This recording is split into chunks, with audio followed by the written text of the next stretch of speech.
Je reviens encore une fois sur l'ouvrage de Arnaud Esquer, sur la croyance astrologique, puisqu'en fin de compte c'est un peu cela.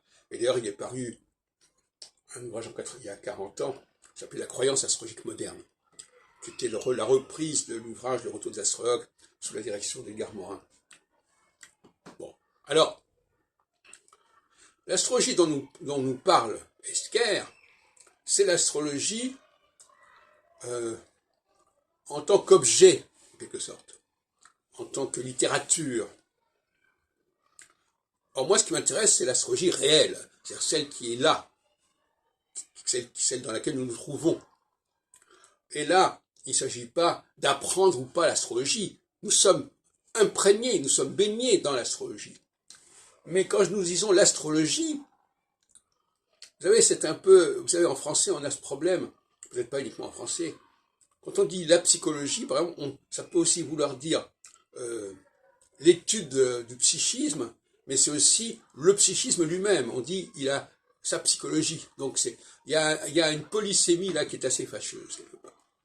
Donc l'astrologie, c'est pas uniquement un savoir qu'on acquiert, auquel on s'initie, ou qu'on pratique. Parce que par exemple, si on prend le cas d'un chrétien ou d'un juif, si on dit qu'il pratique, ça veut dire qu'il pratique selon une certaine tradition qui est sous-tendue, qui est véhiculée par des ouvrages. Mais on peut tout à fait faire de l'astrologie sans le savoir, comme dirait monsieur Jourdain. Hein. C'est-à-dire que l'astrologie, elle est là. Qu'on en soit conscient ou pas, ça ne change rien au problème, en fin de compte.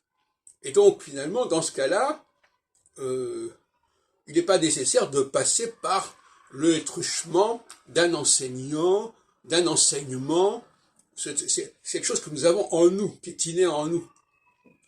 Donc, vous voyez, là aussi, il y a un débat. D'ailleurs, je parlais de ces gens qui voulaient absolument être les lecteurs des horoscopes, qui voulaient être les interprètes des thèmes au service de la clientèle, comme si les clientèles elles-mêmes ne pouvaient pas y arriver par elles-mêmes. Mais c'est vrai que l'astrologie labyrinthique que nous avons actuellement ne permet pas à l'individu lambda de s'y retrouver. Donc il a besoin d'un fil d'Ariane qui serait l'astrologue.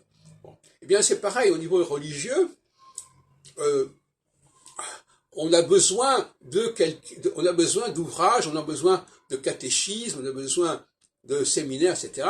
pour inculquer un certain savoir, une certaine croyance. Alors que, normalement, ces choses-là sont là, elles sont présentes en nous. Et donc, on n'a pas besoin d'avoir quelqu'un qui nous guide.